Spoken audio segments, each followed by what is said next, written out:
guys, hello, good morning. We are done discussing sa history and the models and the evolutions of business or e-commerce. So right now, let's discuss what is infrastructure and platforms, hosting, CMS, and UI UX. So e-commerce infrastructure consists of hardware, servers, networks, and softwares. Yun mga CMIs, APIs, mga application, no? And payment gateways. So necessary to run an online business. So basically, ang natin, kailangan talaga ng mga servers, kailangan ng mga networks like internets for you to access the online world. No, key platforms include web and mobile system. No, especially right now in this generation, most of mga e-consumers or mga consumers natin is buying from online through mobile apps, no? May mga application tayo na kung saan nagbibili, saan nagba-browse yung mga consumers that manage, analyze, and secure transaction. The foundation involves reliable hosting. So it's really important to have a reliable, especially in electronic commerce or e-commerce. It's rampant talaga ang mga scam even sa mga online platforms, no? Marami talagang scam. Kahit mga legit na online platforms, ginagamit talaga yan siya na way, or parang may mga paraan talaga yung mga scammers to ang tawag dito, mangloko ng mga consumers, especially yung mga bago or mga innocent na mga consumers. So payment processing and scalable technology for efficient customer experience and operation. In e-commerce, infrastructure provides the physical and logical foundation, which is the hardware and network. So while platform acts as the software layer where business operation, no? So kapag sinabi natin yung infrastructure talaga, it talks about the hardware and the platform is the software. Ang hardware is yung siguro ilagay natin yung mga system units, kung sa mga computer sets, ganyan, pati mga mobile phones, while the application and software, that is the platforms that we are using, like yung sa website and applications sa phones. So key components of e-commerce infrastructure and platforms: hardware infrastructure, servers, load balancer, and security devices like firewalls, ensuring business website is available and secure. So it's really important, no? Ang firewall kasi, ito yung nagbo-block ng mga tawag dito, unfamiliar or alien na mga especially kapag ikaw ang isang online owner. So have you even tried, kahit simple pa lang kayo, user ng computers or technology, 'di ba? Kapag inactivate mo yung firewall or naka-on yung firewall mo sa laptop, kapag may mga alien entities or may mga unknown na like yung Trojan or kahit yung mga simple lang notification that is unfamiliar to the system, dinedetect nito, nagdedetect siya, pagkatapos binablock niya. Bakit? Kasi yung firewall kasi, ito yung protection mo from any alien entities na will try to hack you, will try to go to your mga accounts mo and get your information. So it's really important for you to activate the firewalls for your security talaga. Then software components is CMS, content management system. This is how you manage the contents, while API or application naman is it enables functionality like inventory updates, database store product data. So e-commerce platforms is the solution. These are software solutions that allow centralized management operations such as inventory, marketing, sales like sa Shopify, Optimizely, Lazada, ano pa ba? Mga Alibaba, Amazon, dito is TikTok and Shopee, no? So, network connectivity naman, it's the bandwidth, no? So, dapat kasi, kapag ikaw ang ikaw ang e-commerce business, you must have a high bandwidth connection that is required. Fast data transfer and maintaining high uptime for users. Bakit? Kasi kapag mahina kasi yung internet mo, or mahina ang access mo, may mga possibility na hindi ma-transfer yung mga informations na dinitcall mo. Especially, matataas yung data nito eh. Matataas ang tawag ito, malalaki ang data na ginagamit dito. Hindi lang siya mga MB but gig ang ginagamit dito. So, sa mobile naman, since mobile and web technology, so kanina discuss natin yung network and connectivity. Siyempre, kailangan natin i-discuss yung kung saan tayo gumagamit ng platforms, e-commerce platform. Kadalasan is through website kung saan sinesearch natin sinesearch natin yung mga sa website, yung domain, yung HTTPS ng natin ng e-commerce or ng e-store na gusto natin pagbilhan ng mga item natin. So doon natin ihanapin yung item. Pagkatapos ngayon kasi kadalasan is hindi lang sa website kadalasan naghahanap yung mga customer. Bihira na lang ang pumupunta sa Google or sa any browsers like Safari or sa Mobile Firefox or Internet Explorer para mag-visit ng Zalora or ng Nike. Kadalasan kasi itong mga mentioned na stores is meron na silang mobile application which is mas easier and ease for consumers kasi ang kadalasan ng mga consumers is mga mobile phone users. So mas handy siya and mas madali siyang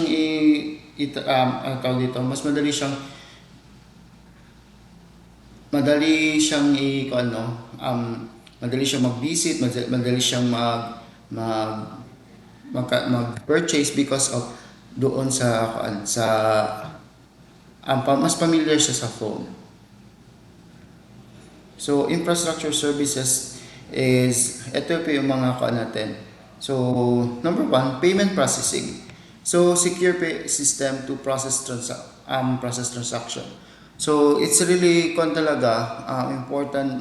to discuss this sa infrastructure service kasi pinofocus natin dito is the protection of the account or protection of the e-commerce business or even the e-commerce mga users or consumers because it is really mahirap talaga kapag ang details ng consumers or details ng company is naka-expose. So kailangan talaga siyang especially sabi ko pa nga kanina sa klase na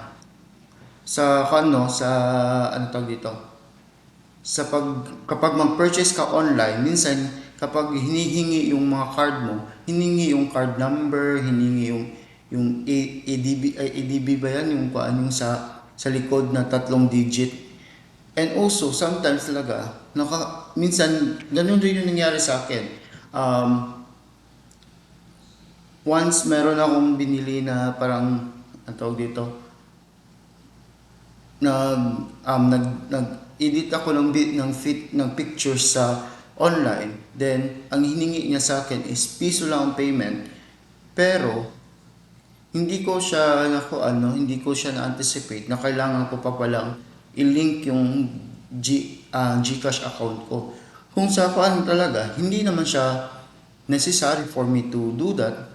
Pero that time I need the picture kasi na quality. So nilink ko, doon pala I allowed Inallowed ko yung scammer to scam me. And nakuha sa akin is 999. This January lang po. So, imagine mo kapag wala yung firewall, wala yung mga notification or mga protection from this hard infrastructure services, no? Even madali po tayong mahahack, madali makukuha yung information natin. And also, ang ito rin is napapadali yung pagkuha natin, process natin ng payment through online. So, security and encryption, yun nga sabi ko kanina. So, protecting user data and ensuring secure checkouts, no? Yun, mapasok yun sa explanation ko kanina dito. So, since enable ko siya sa process na ganun, pag purchase ko, inalaw ko na malink yung account ko, yung GCash ko. Yung time na may laman yung account ko ng 1,000, I think, na-shock na lang ako, ang natira is piso. So, I was so depressed that time na sayang nanghihinayang ako, 999 peso in just a night nakuha sa akin. Buti na lang that time 1,000 lang pera ko. What if 2,000 yon time na parang pinasok ko siya ganyan pagkatapos magsisensya na ako sa kapatid ko. So, makukuha talaga yung lahat. Na probably ganyan. So, be careful talaga, especially sa mga users na hindi masyado familiar. Do not link your account para hindi kayo ma-scam. So, web analytics naman, tools to monitor and improve performance and traffics. Bakit ba kailangan natin i-konto? Kailangan natin i-focus din to. As an e-commerce or a business owner, kailangan mo talaga, yun nga sabi natin sa discussion, which is more important, UX or UI. So later, i-discuss natin to, pero just to give a highlight, no? Yes, it's really important for us na ang website na ginagawa natin or ang software na ginagamit natin, hindi siya mahirap gamitin at hindi siya mahirap i-navigate ng mga consumers. Bakit? Kapag hindi siya user-friendly, minsan sometimes talaga no, the consumer na parang nawawalan sila ng gana. So, kasi sino bang gustong gumamit ng isang gamit na hindi niya alam gamitin? No? Especially kapag nasa age na parang old age na siya. So that's why it's really important to give talaga importance sa both the UX and UI. So key trends in infrastructure, cloud computing, offers scalability and in-house server management. Meron rin tayong tinatawag na mobile commerce, that is kadalasan ngayon mobile commerce na talaga, and AI big data. So ito yung mga trends. So data analytics derive from personalized marketing and better decision with the use of AI. So infrastructure is the foundation, no? Foundation of the infrastructure is the foundation of the e-commerce. So the hardware, software, the networks, and data system. Yung in-explain natin kanina. So, ang platforms naman, ito yung mga software as a service. So, e-commerce platform is a central software suit used to manage digital sales, marketing, and operations. So, for primary niya types is ito yung SaaS or software as a service, cloud hosted solution like yung Shopify, BigCommerce, where providers handle security and updates. Meron naman mga open source like WooCommerce, so Magento. Ito is, kung familiar kayo sa mga ads, lumalabas to sa ads. No? Meron rin headless commerce, that this is the decoupled architecture where front end or what users see is separate from the back end, the commerce logic. So custom built naman is proprietary platform built from scratch by large enterprise. For example, yung Amazon. So number 3 is the essential infrastructure layers. So ito yung mga Number 1 is the consumer interface. So, ito yung interface, ito yung nakikita ng mga consumer. Ito yung application or the website na ginagamit ng consumers as we are consumers. Ito yung ginagamit natin. So, web server layer naman, ito ang nag-handle sa request and serves static content. Application layers naman, ito yung nagpa-process ng business logic like pag-calculate ng tax, checking inventory, di ba? Kapag mag-checkout ka na. So, ito. Database layer naman stores the permanent records of the product users and orders. Di ba napansin niyo kapag sa ibang stores or ibang sa dati, every time na mag-purchase ka dati, kailangan mo ipasok every time na mag-purchase ka, kailangan mo ipasok yung address mo, yung pangalan mo, yung contact details mo, yung account number mo, kailangan mo yan siya palaging ipasok kasi hindi pa ganyan kalakas yung database dati. Ngayon, madali na. So, easy na kahit na, di ba, sa Shopee and sa TikTok and sa Lazada, lahat ng details mo is pwede mo nang pwede ka maglagay ng at least 3 account kung saan pwede siya i-shift, no? I-ship ang product mo at mas madali siyang mas madali yung payment process mo kasi pwede na rin siya malink yung account mo from GCash or any mga bank, no, mga online banking. So security layers naman, ito yung includes ng encryption, firewalls, and authentication. Di ba, familiar kayo sa authentication ng Lazada, Lazada, Shopee, and even GCash. So dito nag-try yung GCash nila is ginamit nila as nagpa-cancel ang tawag dito. Yung magpa-approve ka, nakalimutan ko yung term. Basta yung magiging legit na account siya, di ba kailangan pa i-face identification yung mo. Kailangan mo pa mag-blink ganyan twice para malaman na ikaw talaga, hindi lang siya yung picture lang. Sometimes kasi tinatry picture, gumagana. Kaya ngayon, ang ginawa is para hindi siya makuha na AI or picture lang, kailangan mag-blink ka talaga. O sinabi niya lapitan, lalapit mo ganyan. Kasi ito yung mga protection, no, kapag naglilink ka ng account or even magkuhan ka, ang tawag dito nakalimutan ko eh. So yun. Even sa kapag mag-use ka ng Shopee Pay Later, yung Shopee Pay Later, kailangan mo i-activate yun. Kailangan mo magbigay ng personal identification number or PIN so that mas malaman nila na ikaw ang gumagamit at hindi ibang tao. Sometimes nga nakalink pa nga ang account mo as security is nakalink siya sa Google account mo or any email address or even the phone number, then nagsisend sila ng OTP. Ano ba itong OTP? It is the one-time number o personal number na one-time use lang to siya. After mo ma-use or after the given time expiration, ma-expire siya. So, especially sa mga bangko, mga online banks, ganyan siya ka-secure. Kaya nga, minsan kapag naiinis ako dati yung sa old phone ko kasi kapag sa Globe kasi, minsan mahina ang signal, hindi talaga siya nakaka-receive. So, hindi ako nakakapag-transfer kagad. Ngayon kasi, mas madali siya, mas lumakas-lakas na kasi ang Globe ngayon. So, madali na lang yung pag-receive ng text. So, kaya minsan sa email dumarating yung identification, yung online OTP. So, balik tayo. What is e-commerce, UX, and UI design? So, kapag sinabi natin UX, it is the experience of the user. Refers to the art of creating non-stop, intuitive, smooth journey for users in app or website, di ba? It focus, the reason behind this is that it should be effortless, enjoyable, and effective.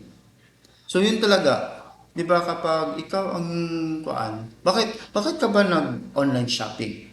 Yun talaga yung question. Bakit ba kailangan mag-shift ang traditional buyers or traditional shoppers into online shoppers? The ease, of use. Even sa tinatawag natin convenience, 'di ba? Yun talaga yung yung nakakakuan doon, the convenience.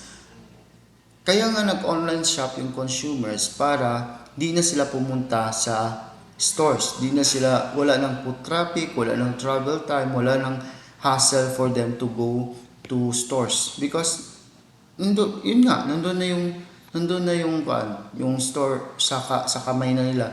They can purchase, they can access the store at their hands, no? So, ang tawag dito, kapag yung experience ng consumer sa online shop ninyo is bad, magre-reflect talaga ito dapat sa company. Kaya nga, it's really important for consumers to give feedback, and also for online shops to give importance to what the feedbacks, or what are the consumers, or what are the customers saying about their platform or even their stores. No, baka may mga hinanaing yung mga customer, kailangan talaga siyang i-address. For example, sa akin, 1 month na delay ang yung shipment ko, yung parcel ko, hindi pa rin dumarating. So I keep on asking, I keep on chatting the store, the application, not the store, but the application. Sabi ko, it was shipped already. It was delivered on February 2, I think. Nasa na siya, nasa Sambuanga na siya. So sabi ko, hindi ganito yung kuan. Bakit? Kung sabi nga, do you want to expedite? Yes, I want to expedite kasi I want the product na. I need the product. Kasi kung hindi darating, syempre, makadecide ako kung bibili ako ng sa ibang store o sa ibang kuan, no? So, ganyan. The user experience kasi, dyan nagre-reflect yung performance mo. So, makukuha talaga yung KPI mo, key performance indicator mo, madedihado ka talaga doon. So meanwhile, the user interface naman, or UI, it is the look, no? The look and feel of the visual representation. May mga consumer kasi na visually they are attracted. Kapag maganda tingnan, kaya nga yun sa ginawa nating platforms, right? Ginawa nating website. Sinabihan ko talaga doon na the font itself, it doesn't, yes, sometimes kasi sa tingin mo as a developer or ikaw mismo na store, you think na maganda siya. But for some consumers or customers, they cannot read what you are writing because the font that you have used is not readable. No? Kailangan mo talaga and also, sometimes the color combination, dapat magkuhan talaga siya. Yung combination ng color and yung font size, the font text, kailangan talaga, or the font na kailangan talaga siya readable and yung pleasing, no? As some of the users are really talaga, they give importance especially sa interface. Kapag nag-use sila, kino-compare nila, pangit ng na to software, bakit pa ako mag-i-stay dito? Masyado siyang sometimes kasi kapag masyadong pangit yung software mo, minsan nakakawala ng gana sa consumers, or nakakawala ng ng tiwala. Siguro na-try na ninyo nag-visit ng website, pagkatapos ang iba, ang ganda ng kuan nila, parang ang dali, walang hassle ang kuan, transaction or response. Pagdating sa website nito na visit mo, hindi masyado siyang ganyan ka-attractive, hindi siya ganyan ka kuan yung interface. Do you think ikaw na consumer magtitiwala ka? So yun. So how the application should look, its layout, and how the user will interact with it visually. So, di ba meron siyang mga navigation tools, yung mga home button. Yung sa design nyo, minsan yung ibang mga home button, hindi siya effective. Yung iba naman, pag i-click mo yung home button, anong nakalagay dito, nakalagay rin sa kabila. So, kailangan mo talaga siyang i-check. So, UX and UI both play a very important role. Yun nga sabi ko, di ba? So a well-implemented UX ensures customers will be able to navigate your app very easily and thus have better chance of finding what they are looking for. So the design of UI ensures that your application is visually attractive, portrays your brand image in a way that creates a strong impression, first impression. Yun nga, sabi ko kanina, kung ang website mo is hindi siya ganun ka-attractive, parang nakatingin sa sa isang tao. Nakita mo itong tao na to, nakadamit ng maayos, maayos tingnan, parang kagalang-galang, di ba? Ang first impression mo, pagkakatiwalaan siguro to, hindi to scammer. Yung pala scammer. Tapos nakita mo itong isang tao to, mukhang adik, adik, di sa mapagkatiwalaan, baka nanakawan pa tayo niyan. Yung pala mayaman, yung pala matalino, yung pala kan. So ganyan, no?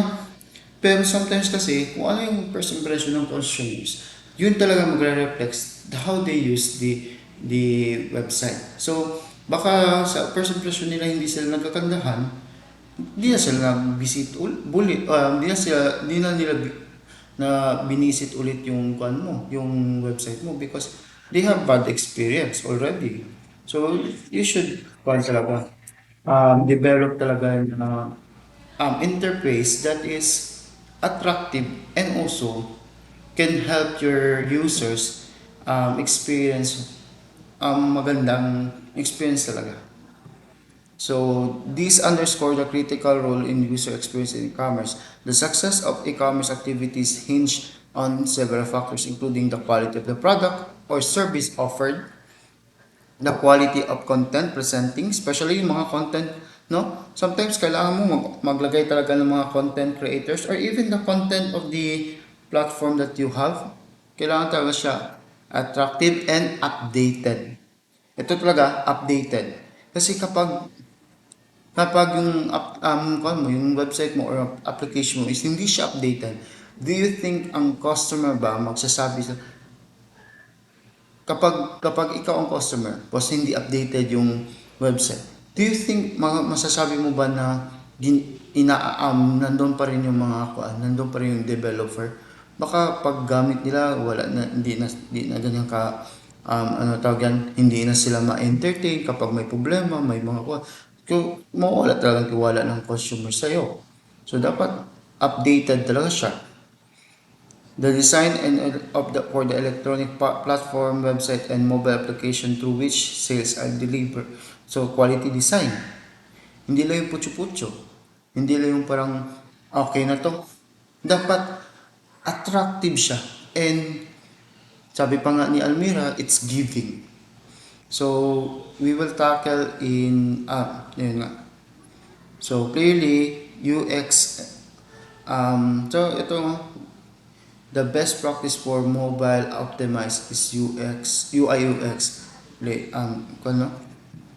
Bakit ito nasama? Kinuha ko lang kasi ito, kinuha ko lang yung lecture. So, clearly, UI UX is vital. So, business perspective, branding and promotion, e-commerce website and application should align with specific business goals, no? Should align with specific business goals and strategies from the outset. So, kasama dito yung unique selling proposition, USP, identify the core benefits and differentiate your offering, no?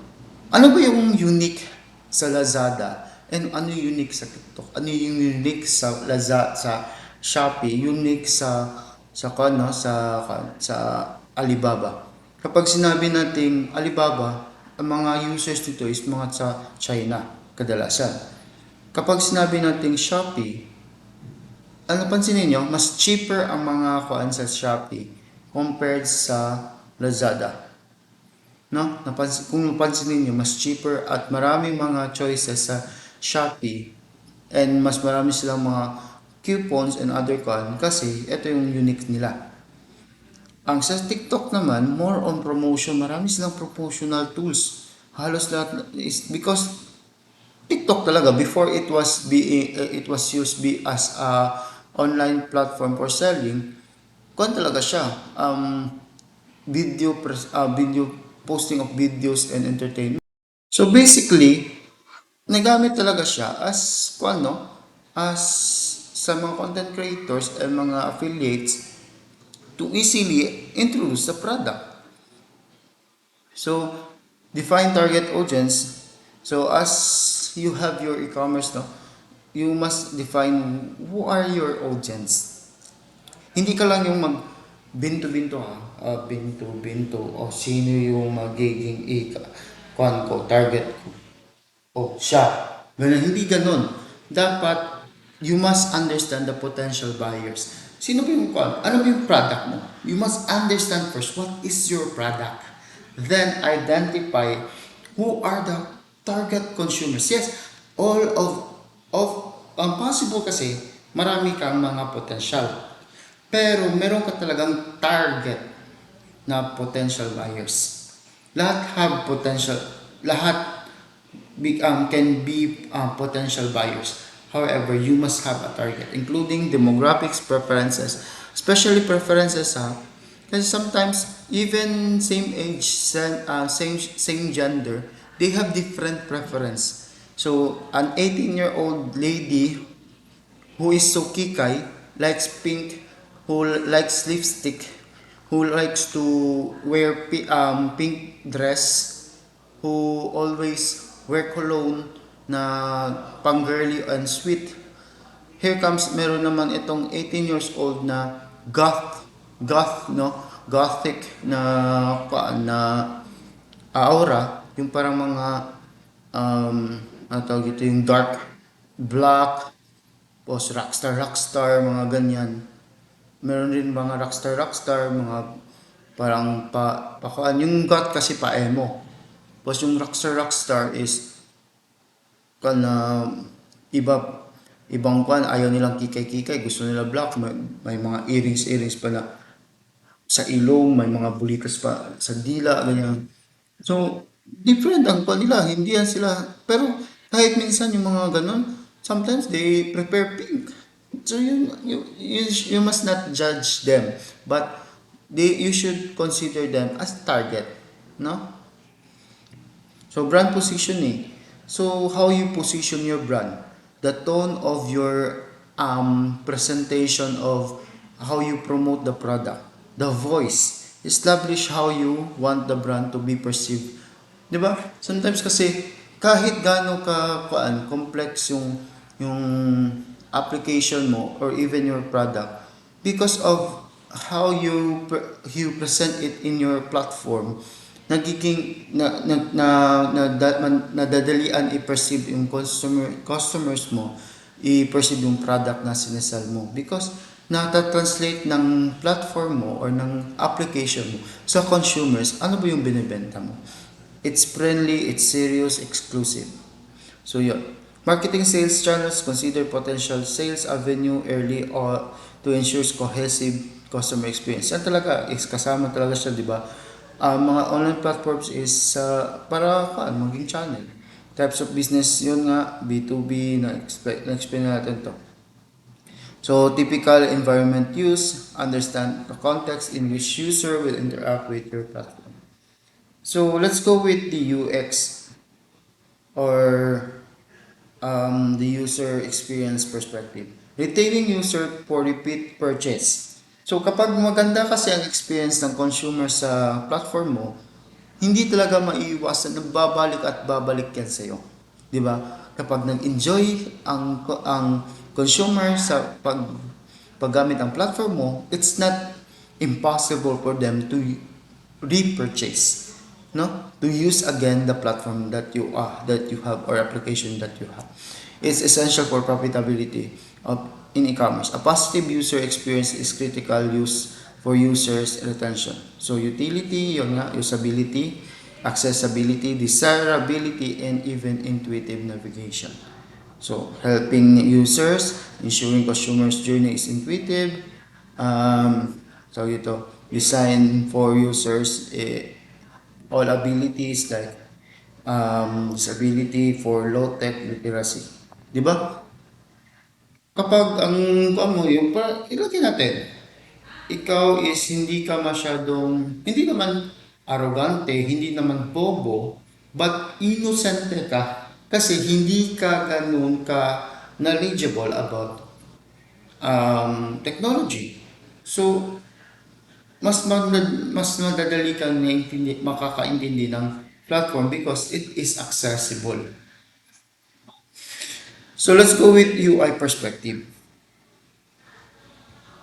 UI perspective is UI design focus on the visual appeal and emotional response of user. So, no? The visual appeal and how the consumers respond or give feedback on how they experience the platform that you have. So important consideration is the color. Yun nga, sabi ko, di ba? The visual hierarchy, make critical interactive with areas noticeable and aesthetic and harmony.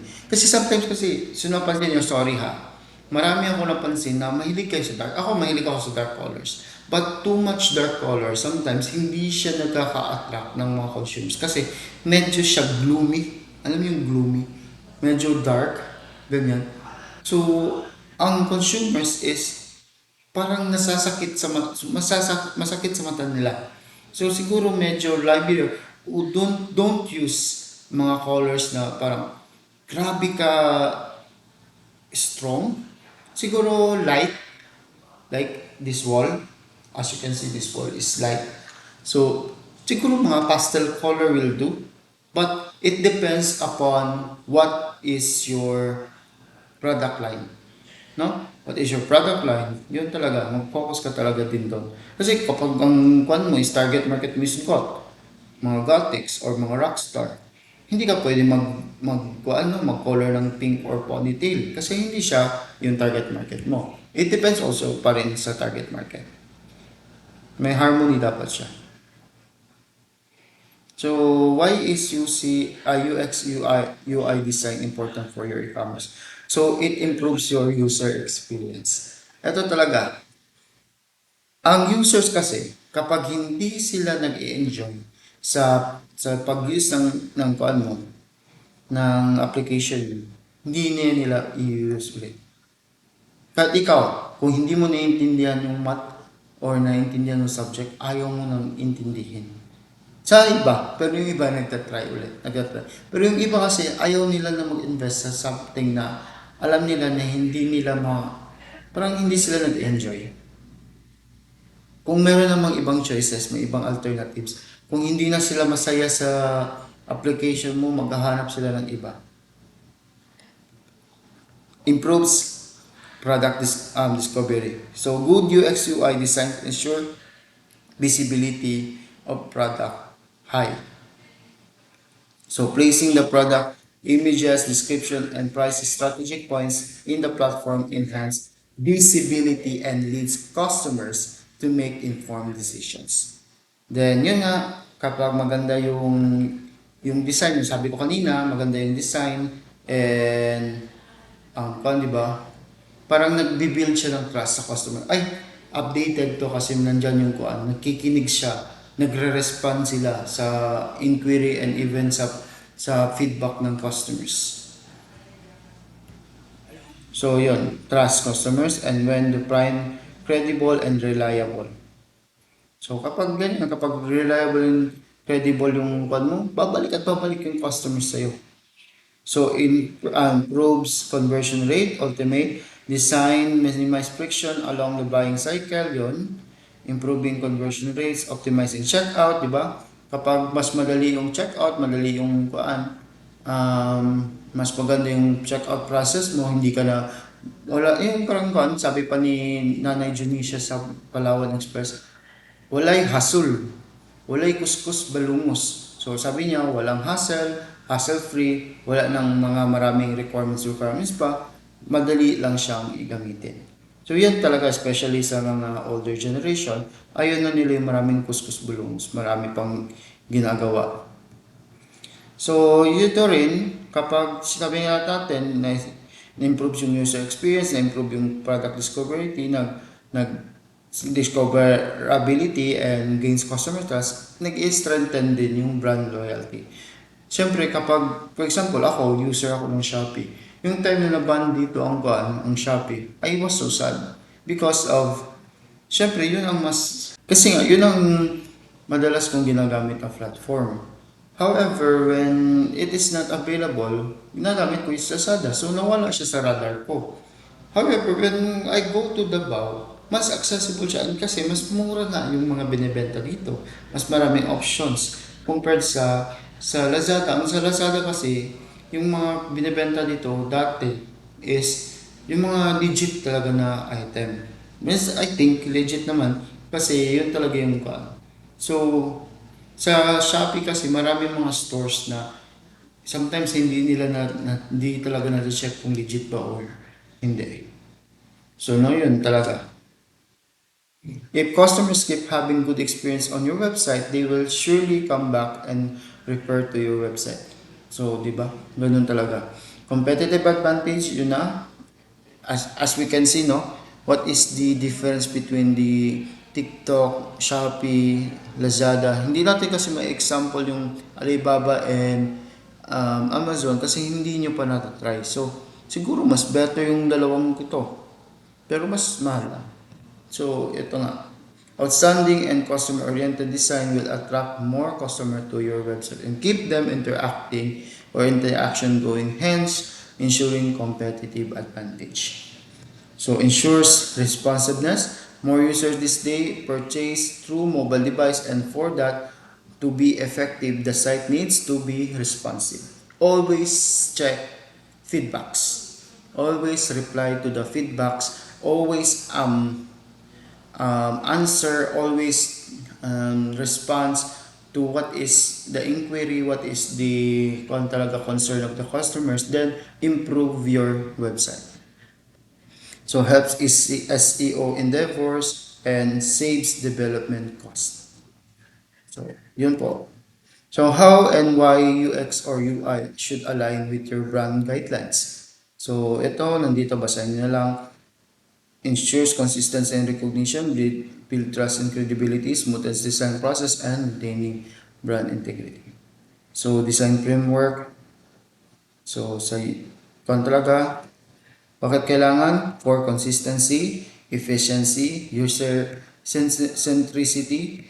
Naka-user-centered dapat. Na hindi siya dapat nakafocus sa business owner or kayo ang nag-develop ng website or nag-develop ng app, hindi dapat siya nag-reflect sa nagpo-focus sa inyo, but it should be reflected on how the consumer will enjoy or will use the application or the website that you are introducing to them. Naka-focus kanila. Collaboration and productivity. So best practices nandito nga, put wireframing and prototyping first. So, kailangan mo talaga mag-testing. Yun talaga, test. Simplify navigation. Sometimes kasi maraming kailangan puntahan, kailangan gawin, yun nga, simplify mo dapat ang navigation. Embrace minimalism, prioritize accessibility, optimize button design, improve user interaction engagement, maintain consistency. Hindi yung parang ngayon nagre-response ka, pagka next hindi ka naman na-reach. So, nawawala yung trust ng customers niyan. Make it speedy and responsive, onboard quality experience, and leverage analytics. So, ito yung natin, yung mga dito, references. So, e-commerce hosting is specialized web hosting service designed for all us to store all the file database, code, image, and required for an online stores to function. So unlike standard web hosting, e-commerce hosting must prioritize availability, ito talaga yung high availability, security, and fast loading speeds. So yan talaga no, to ensure the seamless shopping experience for users. So there are types of e-commerce hosting, shared hosting, DPS, or virtual private servers, dedicated hosting, cloud hosting, SaaS. Yeah. Kung gusto nyo pang malaman yan, you can search pa naman. So let's go with the division and core concept. So e-commerce or electronic commerce, alam naman natin, is the buying and selling of goods through internet. CMS is yung content management service, no? In e-commerce, a software application where it enables users to create, manage, and modify website content. So, yun nga, mga text, videos without needing a specialist technology yun. So, roles of CMS in e-commerce. Ano ba yung roles ng CMS sa e-commerce? So, CMS, asan yan? CMS acts the central hub for managing an online store, transforming as a standard website into functionality retail platform. So product catalog management, so easily add, update, and organize product including image description. Ito talaga, no, kapag sa content ng website mo, di ba, yung napansin niyo yung paggawa niyo ng website, sometimes yung nilagay niyo picture, hindi siya mag-match sa kuan sa description. Dapat kung ano nilagay niyo picture, dapat mag-match siya sa kuan sa description nito. Nag-match din siya sa color, sa design, and also dapat yung pricing mo, dapat rin merong coherence, or dapat kung anong nilagay mo sa isang page nito, dapat yun pa rin ang lalabas sa kabila. So content management, ganyan, allow ng technical staff to update banners niya nga. Then transaction management, facilitate integration, especially sa payment gateways and so ito yung mga mas sikat na kan. Itong Wix gusto sana natin gamitin, kaso malaki ang bayad dito. WooCommerce, but actually gagamitin sana natin using the WordPress. Pero last time, yun ngayon sana ituro ko, kaso nagkaroon ako ng conflict because nag-expire yung WordPress na ginamit ko. Pero kailangan ko kasi mag-update or mag-buy ng kuan, which is 2,000 peso. Kaya ko, pero kapag kayong gagamit, yun ang yung parang kinakatakutan ko. Baka mag-happen sa inyo. So, i-try ko pa siya ulit kung mag-kuan ba siya na hindi siya mag-expire, no? Para magamit natin ulit. Magamit natin. Okay, digital marketing and customers or engagement or CS through SEO, SEM, and CRM. So kapag sinabi nating SEO, this is the search engine optimization, so pull strategy. SEO is the process improving the quality and quantity of website traffic from each engine through non-organic or non-paid search result. So ito yung pull strategy. In e-commerce, it is a strategic alignment of website technical structure and content relevance with search engine algorithm to ensure the product are discoverable and user purchase intent. So, ito yung strategy na hila, no, pull, maghihila sa customers mo. So, di ba search engine, kapag madaling ma-access yung website mo, madaling ma-access, madaling makita, no, ng mga consumers. SEO is madali talagang makita, madali silang mahihila sa magkakaroon ng purchase intent. So SEO in e-commerce is distinct from content SEO, different siya. It is highly transactional and focused on SERP, search engine result page. So technical foundation niya, search engine prioritize in crawlability in commerce means managing 1,000 products page without duplicate content errors. So content layer naman, product description must solve a problem. So yeah. Then authority layer, backlinks inside. Ang SEM or search engine marketing, it's an aggregator. Ano ba yung aggregator? Tingnan natin anong aggregator. It is the collector. So yun. So SEM is the digital marketing strategy used to increase the visibility of a website in search engine. So increase the website visibility. So in search engine result page or SERP through paid advertising. No? So the search engine is being advertised or marketized.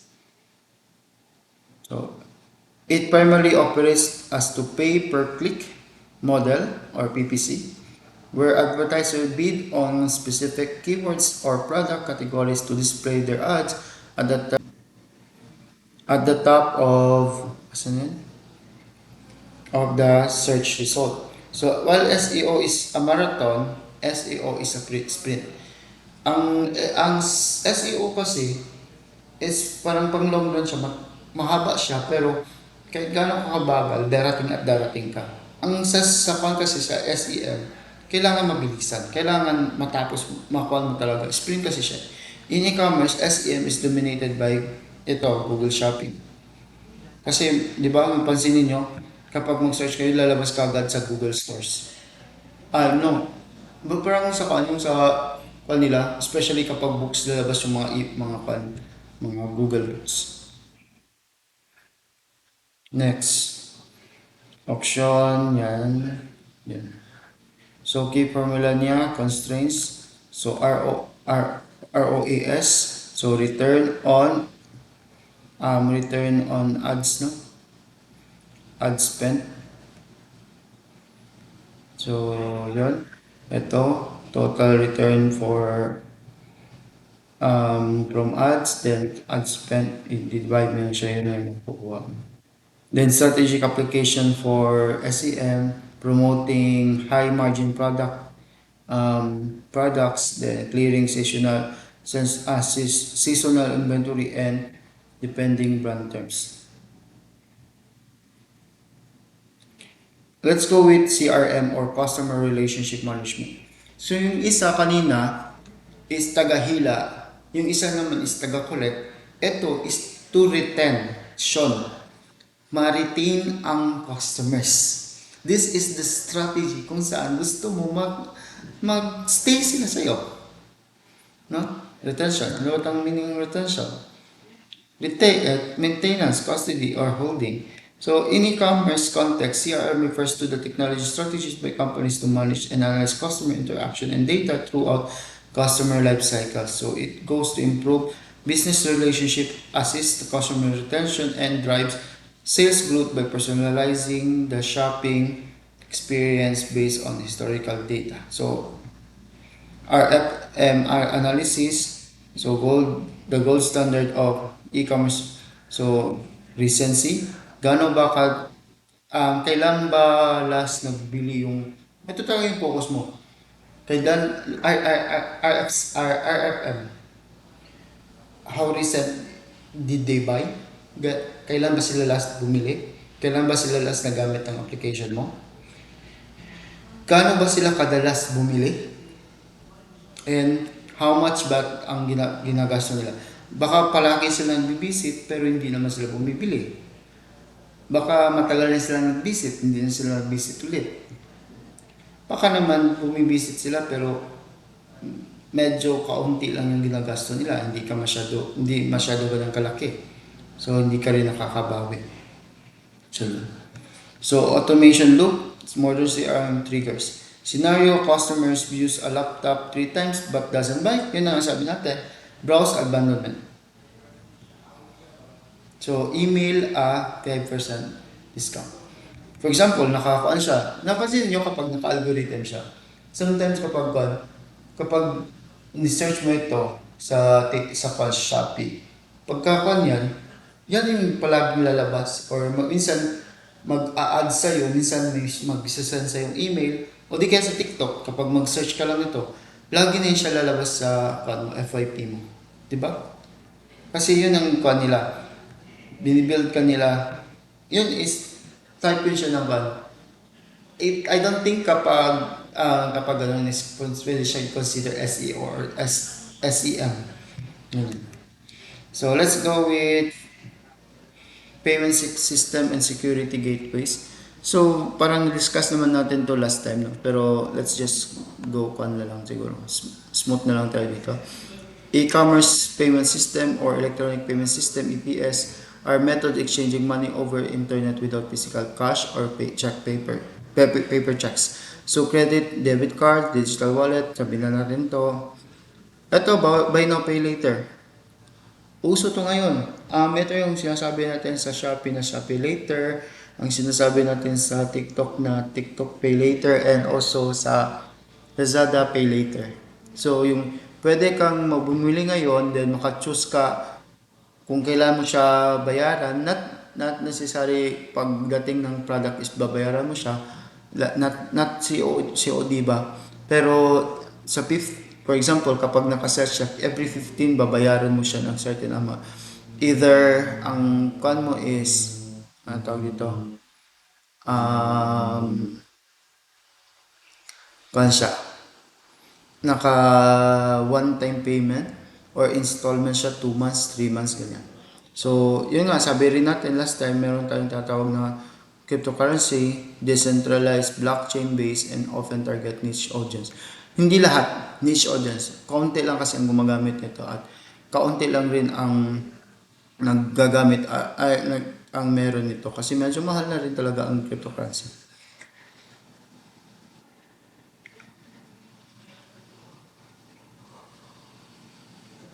Excuse me.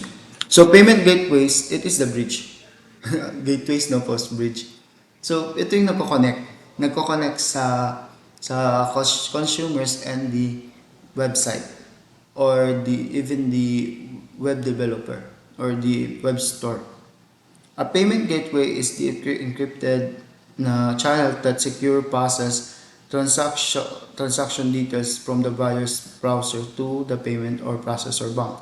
So, function nito, authenticate sa cards, yun nga, sabi natin kanina, kailangan talaga makakuha nito kung ang call ba is legit or hindi. So, ito types of gateways, meron nga tayong tinatawag na hosted payment gateways, meron din tayong application program interface, ito na yung API, so hosted gateways, and also meron din tayong tinatawag na self-hosted gateways. So, sa hosted gateways, ito yung mga redirect consumers to the third party. Di ba napansin niyo yung kapag mag-call na kayo, ship na kayo, tapos bigla siya ipunta sa third party. That magbabayad kayo, dadalhin kayo sa, mag-order kayo sa Scribe, sa Scribe, mag-subscribe kayo. Then may choices doon. You can pay for PayPal, then i-direct kayo sa PayPal na account ninyo or sa GCash. Then, application programming interface naman, integrated directly into the merchant's checkout. Yung sa Shopee, di ba? Kapag mag-checkout kayo, nandun na kagad ang option na Maya, banking, and also, meron pa nga 7-Eleven and GCash. So, self-hosted gateway naman, the merchant handles the payment data on their own server. Na ito, bihira lang talaga to. I meant bihira ko lang makita. Hindi sa bihira, but bihira ko lang siya makita. Ito kasi ito yung kadalasan. Ito kadalasan to sa mga online platforms, application ladder sa phone. So, e-commerce payment cybersecurity, yun nga, protects against financial data theft and fraud. So, ito, hindi natin masyadong discuss to. So, ito yung mga risk. Ito, na kailangan iiwasan natin. So, ito, card not present fraud. Using stolen credit cards. No, ito yung talaga. Nangyari sa kaibigan ko yung sinabi ko last time na nakabayad ng 30,000. Phishing, yun, ito yung gagamitin ng boses, ganyan. Sometimes kasi, grabe na, lalo na ngayon, yun nga sabi ko, yung deepfake, yung gagamitin yung itsura, tapos magsasalita, boses, ganyan. Sabi nila si Pacquiao, si Bongbong, ganyan. Yung pala, hindi pala. Skimming mage card, malicious code payment, page capture, card detail real time, yan talagang skimming. So, meron rin denial of service, overwhelming site shutdown, causing financial, bigla nag-shutdown, take over, ato. So, gaining access to consumer's account, make fraudulent purchase. Yung parang, nakuha, yun sa akin, yung nakuha ko siya, na-link ko siya, hindi ko na malayan, nagbawas na pala siya ng 999. Kasi nag-purchase daw ako ng ganito sa account na yun. So, hindi ko siya kasi na-link ko rin, kasalanan ko rin bakit ko siya na-link. So yun, kapabayaan ko, nawala yung 999 peso ko. So yun ang isa sa kailangan natin i-focus. Ito yung mga kailangan natin iwasan, rather, your risk and threats sa payments. So kailangan natin talaga iwasan, kailangan natin i-secure yung self natin para hindi tayo scam. So yun lang siguro so far for the prelim. And these are the references. And yun na. So, magkukuha lang tayo sa activity sa klase. So, thank you. Bye.